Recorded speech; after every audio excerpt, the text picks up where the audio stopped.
अस्सलाम वालेकुम रहमतुल्लाहि व बरकातुहू। आप सभी नाज़रीन का फिर से एक बार हमारे यूट्यूब चैनल पर खैर मकदम करता हूँ।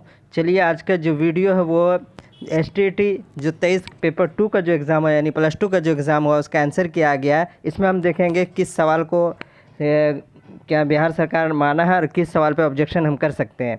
इसमें 3-4 सवाल ऐसे हैं जिस पे ऑब्जेक्शन किया जा सकता है, जो सरासर गलत दिया हुआ है। उसके विद प्रूफ के साथ हम दिखाएंगे कि किस किस जगह पे आप कर सकते हैं हवाला के साथ। तो सबसे पहला सवाल जो है ज़िक्र मीर क्या है, तो आप देख सकते हैं ज़िक्र मीर जो खुदनविस बिल्कुल सही है। गालिब किस सदी के मशहूर शायर है, तो 19वीं सदी, जवाब सही है। उर्दू मोहल्ला क्या है, तो खतूत का मजमुआ है, ये भी जवाब सही है। आतिश की पैदाइश कहाँ हुई, फैज़ाबाद हुई, बिल्कुल सही। आतिश के वालिद का नाम ख्वाजा अली बख्श। शाद की जाए पैदाइश पटना। सूरतुल ख़याल शाद अज़ीम आबादी के नावल है। इनमें से उर्दू का पहला जमहूरियत पसंद शायर किसे, तो नज़ीर कौरबादी, बिल्कुल सही जवाब है। उसके बाद वो कौन सा शायर है जिसे हिंदुस्तान मौसम त्यौहार होते, ये भी नज़ीर अकबराबादी। और एक और सवाल है, इनमें से अवामी शायर किसे, तो नज़ीर को, बिल्कुल 3 सवाल नज़ीर अकबराबादी से थे, तीनों का जवाब बिल्कुल सही है। बांगे दरा के मुसन्निफ़ अल्लामा इकबाल, बिल्कुल सही जवाब। किसने जर्मन म्यूनिख यूनिवर्सिटी से पीएचडी हासिल की, तो अल्लामा इकबाल, बिल्कुल सही है। आला तालीम के लिए इकबाल का मजमून क्या था, तो फ़लसफ़ा था, बिल्कुल सही। अक्से जमील जमील मजहरी की किताब है, शेरी मजमूआ है। और अगला सवाल, उर्दू में अफसाने नगारी के मौजिद जो है वो है प्रेमचंद, बिल्कुल सही। अलामती अफसाना लिखने वाले का नाम जो है वो खालदा असगर को दिया है। प्रेमचंद उर्दू के अलावा किस ज़बान में लिखते थे, तो हिंदी में लिखते थे। प्रेमचंद ने कौन सा रिसाला निकाला, तो हंस निकाला, सही जवाब है। मंटू के किस अफसाने पर फहशी का इल्ज़ाम लगाता, तो बाकी ऊपर के तीनों पर लगाता लेकिन हेतक पर नहीं लगाता। सोहेल अज़ीम आबादी का इंतकाल जो है इलाहाबाद हुआ था, सही जवाब है। शाद क्या बादशाह आज़ाद वक्त की ज़िंदगी का सबसे बड़ा गम क्या था, वो लावल थे, बिल्कुल सही जवाब है। चौथा, दरवेश किस मुल्क का बादशाह रहता है, तो वो चीन का रहता है, जवाब चीन, सही जवाब है। दिल्ली में कौन सी वबा फैली थी, तो हैज़ा फैली हुई थी, सही जवाब। फहमीदा की लड़ाई नईमा से होती है, दोनों तौबतुन्नसूह नावल से आया है। उर्दू के पहले ख्वातीन नावल निगार रशीदतुन्निसा है, बिल्कुल सही जवाब। और 26 का देखते हैं कि 1800 इस्लाहुन्निसा की तसनीफ़ जो 1881, ये भी सही जवाब है।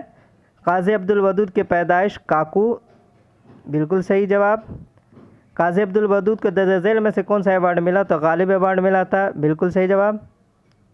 औद हिंदी का पहला एडिशन कब शाया हुआ, तो 1869, हालांकि 1868 में हुआ था लेकिन ऑप्शन में करीब तरीन जो है 1869 था, तो यही सब जवाब होगा।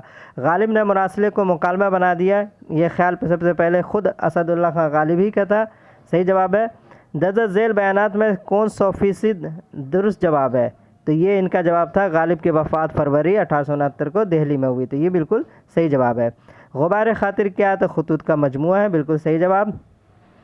मौलाना आज़ाद ने गुबार खातिर के आखिरी ख़त में किस फ़न लतीफ़ा की अपने वाक़फ़ियत के ज़ाहिर की, तो फ़न मौसीक़ी।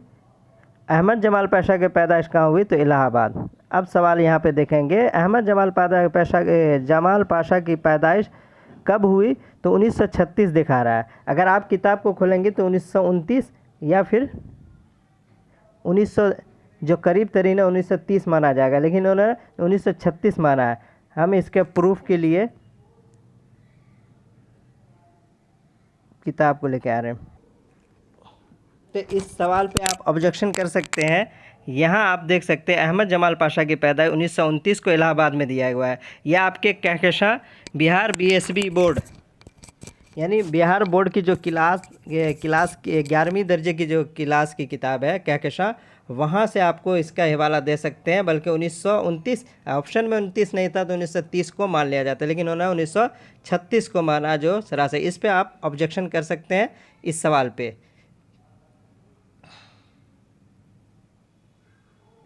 तो ये सवाल नंबर 35 पे आप ऑब्जेक्शन कर सकते हैं। तर्ज पाशा किसका मजमून है, तो अब्दुल मुगनी का नाम दिया हुआ है।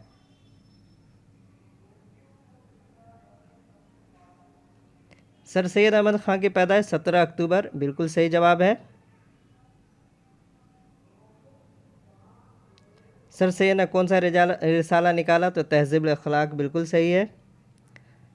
कहाँ मदफून है सर सैयद अहमद ख़ान? तो अलीगढ़ में, बिल्कुल सही जवाब है। सैयद सुलेमान नदवी की वफ़ात कराची हुई थी, ये भी सही जवाब है। उर्दू लिसानियात में इम्तियाज़ी हैसियत किनका है? तो मसूद हसन ख़ान का है, बिल्कुल सही जवाब है। शौकत सब्ज़वारी की तसनीफ़ की निशानदेही कर दे तो उर्दू लिसानियात है इनकी किताब। उर्दू खड़ी बोली से पैदा हुए, किनका नज़रिया? मसूद हसन ख़ान का है, बिल्कुल सही जवाब। खड़ी बोली का ताल्लुक़ किस इलाके से था? तो मगरबी यूपी, बिल्कुल सही जवाब। इल्मुल लिसान नावाकिफ़ अफराद के नज़दीक ये खिचड़ी ज़ुबान थी जो अरबी फ़ारसी की और तुर हिंदी मेल से पैदा हुई थी। कि इबारत कहाँ से लिया गया? तो मुक़द्दमा तारीख़ ज़बान उर्दू से लिया गया है, सही जवाब है। कदीम उर्दू की तश्कील बराह रास्त हरियाणवी के ज़ेर असर हुई, किनका नज़रिया? तो मसूद हसन ख़ान का, बिल्कुल सही।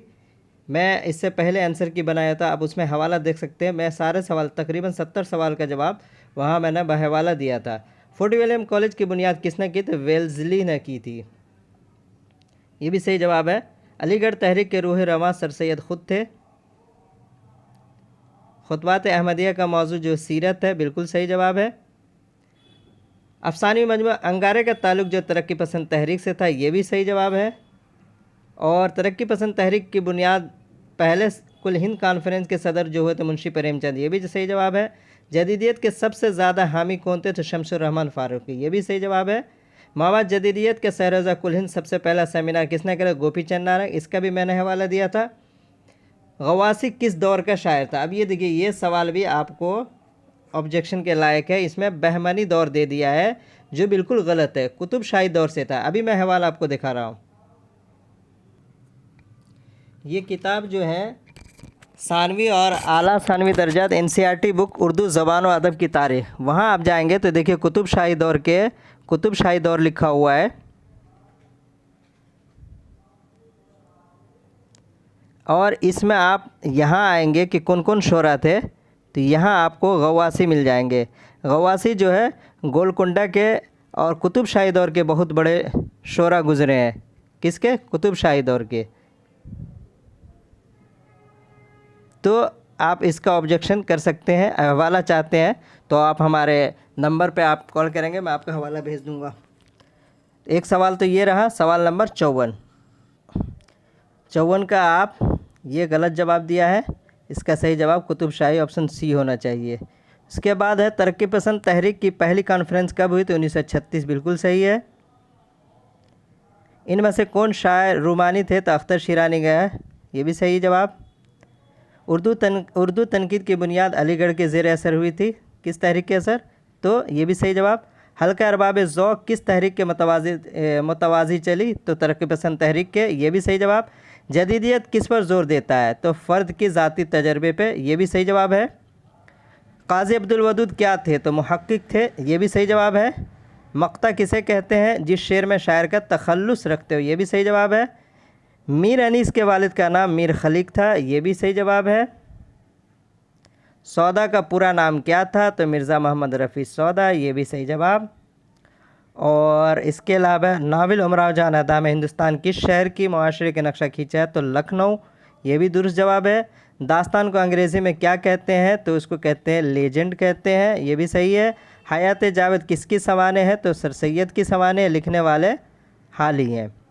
खाका को इजमाली तारीफ़ क्या करेंगे? तो ज़ाती वाक़फ़ियत, दियानतदारी और साफ़गोई, ये भी सही जवाब है। यगाना की पैदाइश 1884, पटना, भी सही जवाब है। यगाना ने उर्दू के किस शायर के ख़िलाफ़ अपने रद्द अमल ज़ाहिर किया था? तो गालिब के ख़िलाफ़ किया था, ये भी सही जवाब। कलीम आजिज़ का पहला मजमुआ जो है शेरी का, वो है वो जो शायरी का सबब हुआ, सही जवाब है। कलीम आजिज़ का इंतकाल 2015 को हुआ था, ये भी दुरुस्त जवाब है। रज़ा नकवी वाही की पैदाइश सीवान हुई, ये भी सही जवाब है। रज़ा नकवी वाही आईना दर आईना किसकी किताब है? ये तो हुमायूं अशरफ की किताब है, ये भी सही जवाब है। वाही को दर्ज-ए-ज़ैल में कौन सा अवार्ड मिला था? तो गालिब अवार्ड मिला था। उमदाद असर का ताल्लुक़ किस रियासत से था? तो रियासत बिहार से था, सही जवाब। शीन मुज़फ़्फ़रपुरी का इंतकाल 1996, ये भी सही जवाब है। किस अदीब ने साहित्य अकादमी अवार्ड हासिल किया था? तो वहाब अशरफी को मिला था। दुरुस्त जवाब है। वहाब अशरफी ने किस अदबी रुझान पर किताब लिखी? तो माबाद जदीदियत पे इन्होंने किताब लिखी थी, ये भी सही जवाब। अदबी रिसाला मबाहिसा किन की किताब है? तो वहाब अशरफी की किताब है। इमदाद इमाम असर की तारीख़ पैदाइश 1849 को, ये भी सही जवाब है। राइटर के माने जो हैं ख़बर रेसा एजेंसी के आते हैं, क्या आते हैं? ख़बर रेसा एजेंसी की, ये भी सही जवाब है। आज़ादी के पहले निकलने वाले अखबार का नाम इनकलाब दिया हुआ है, इस पर थोड़ा सा डाउट है क्योंकि इनकलाब, अभी मैं इसका हवाला ढूंढूंगा। इनकलाब के बारे में यह कि 1874 या 73 में निकला था। खैर इस पर मैं देखूंगा। सवाल नंबर कितना है? ये 82 है। जवाहरलाल नेहरू ने कौन सा उर्दू अखबार जारी किया था? तो कौमी आवाज़ निकाला था, ये भी सही जवाब है। अखबार मशरिक़ कलकत्ता से निकलता था, ये भी सही जवाब है। और हाल ही में पटना से निकलने वाला जो है कौमी तंजीम का नाम आता है, तो कौमी तंजीम सही जवाब है। अखबार बिहार किस ज़ुबान में था? तो उर्दू ज़ुबान में निकलता था। उर्दू रोज़नामा सियासत हैदराबाद से ताल्लुक़ था इनका। मौलवी अब्दुल हक अलीगढ़ हुसूल तालीम के घर से कब गए थे? 1888 दिया हुआ है, ये भी सही है। शमसुल उशाक शाह मिराजी का ताल्लुक़ किस शहर से था? तो बीजापुर से था, जिसे आदिल शाही दौर कहते हैं। दर्ज झैल में से कौन सी किताब शाह अमीनुद्दीन अली की है? तो मुहिब्बे नामा, ये भी सही है। अब यहाँ पे सवाल देखें, सवाल नंबर 91, ये ऑब्जेक्शन के लायक है। सवाल नंबर 91 यहाँ पे दे दिया है कि मिराजुल आशिकीन कौन सी किताब ख्वाजा मीर दर्द की है? इन्होंने खुशनामा माना, हालांकि असरारुस सलात है। अभी मैं इसका हवाला आपको दिखा रहा हूँ। एक सवाल और इसी के नीचे देख लें, ख्वाजा मीर दर्द के शागिर्द कौन है? इसने आतिश को दे दिया। आतिश जो है मुसहफ़ी का शागिर्द है। तो मीर दर्द के शागिर्द जो थे मीर असर खून उनके भाई थे। तो दो सवाल का अभी मैं जवाब आपको हवाले के साथ दिखा रहा हूँ। आप यहाँ देख सकते हैं मीर असर देहलवी, ये ख्वाजा मीर दर्द के छोटे भाई थे। इनका नाम सैयद मोहम्मद मीर था। वो मीर दर्द के छोटे भाई और चहेते थे। असर की तरबियत भी दर्द के ज़ेर असर भी दोनों भाइयों एक दूसरे से बहुत लगाव था। दर्द के असर भी साहिब हिल्म फज़ दरवेश सिफत इंसान थे। ख्वाजा मीर दर्द के बाद वही इनके खलीफा जहाँ उन्होंने गज़ल के मकाल मसनवियाँ ज़्यादा की और इन्हीं की तरबियत से उन्होंने ज़ेर असर पाई थी, इन्हीं के शागिर्द हुए थे। कहीं पे आप आतिश का नाम नहीं देखेंगे। अब दर्द, ख्वाजा मीर दर्द के बारे में आप देख सकते हैं। इनकी किताब जो है, इन्होंने जो किताब लिखी थी, ये देख सकते हैं असरारुस सलात। किन की किताब है? तो ख्वाजा मीर दर्द की है। ये भी अगर हवाला चाहते हैं तो उर्दू ज़बान और अदब की तारीख़ और सानवी आला सानवी दर्जात यानी क्लास, ये NCERT की बुक है, वहाँ से आप दे सकते हैं। सवाल नंबर 91 और 92 का सवाल। इसके बाद देखिए, दक्कन के अरबाब सलासा में मीराजी, शाहबुरुद्दीन, बुरहानुद्दीन जानम, शाह अमीनुद्दीन अली, बिल्कुल सही जवाब। किसी चीज़ के नाम को क्या कहते हैं? तो इन्होंने उसी इस्म और फ़ेल दे दिया था, हालांकि फ़ेल इसमें सही होगा, फ़ेल इसका एक्स्ट्रा आ गया था। वो लफ्ज़ या हर्फ जिसे किसी दूसरे लफ्ज़ के शुरू में जोड़ने से एक नया लफ्ज़ बन जाता है, तो साबका बिल्कुल सही जवाब है। नाज़िक उसकी लब की क्या कहिए? तो तशबीह का अशार है, ये बिल्कुल सही जवाब। ऐसा जुमला जिसमें ताज्जुब का इजहार किया हो, देखिए यहाँ पे इस्तिआरा दे दिया है, बिल्कुल गलत जवाब है। ये सवाल नंबर आप देखेंगे 97, 1907 का बिल्कुल गलत जवाब दिया है। यहाँ पे ताज्जुब, हैरत, फुजाइया इसे कहते हैं, तो इसका जवाब बी होना चाहिए। इस्तिआरा दे दिया, बिल्कुल गलत है। 97 हम माने लफ्ज़ को क्या कहते हैं? तो मुतरादिफ, बिल्कुल सही। आपका बंदा और फिरुनंगा, ये हुस्न तलब है, सही जवाब। और 100 का देखेंगे पहाड़ क्या है? तो इसमें नकरा है। तो जो 5 क्वेश्चन थे, नंबर 97, 35, 54, 82, 91 और 92, 1 2 3 4 5 6 क्वेश्चन पे आप ऑब्जेक्शन कर सकते हैं। और इसका हवाला चाहते हैं तो बहवाला मैं आपको अपने मेरे नंबर पे आप कॉल करेंगे, मैं वहाँ से भेज सकता हूँ। 83 93 97 37 61 मेरा नंबर है। 83 93 97 37 61 ये व्हाट्सअप नंबर है। आप इस पर हाई लिख के भेजेंगे, मैं आपको प्रूफ के साथ भेज सकता हूँ। तो देखते रहे, बने रहे। सब्सक्राइब नहीं किया तो सब्सक्राइब कर दें और दोस्तों में शेयर करना ना भूलें। 75 नंबर आपको पास करना है, दोनों क्वेश्चन मिला करके। अगर जिसका पास हो रहा है तो तैयारी में लग जाए। मैं आज से क्लास शुरू कर दिया हूँ। जो पिछला पैटर्न जो बीपीएससी में +2 के लिए पूछा गया, इससे पहले आप वीडियो देखेंगे तो मैं वहाँ बना चुका हूँ। इसके बाद से बाकायदा जो आप सवाल देख रहे हैं इसी हिसाब से सवाल को लेकर आया जाएगा और बाकायदा क्लास की शुरुआत की जाएगी। देखते रहे, बने रहे।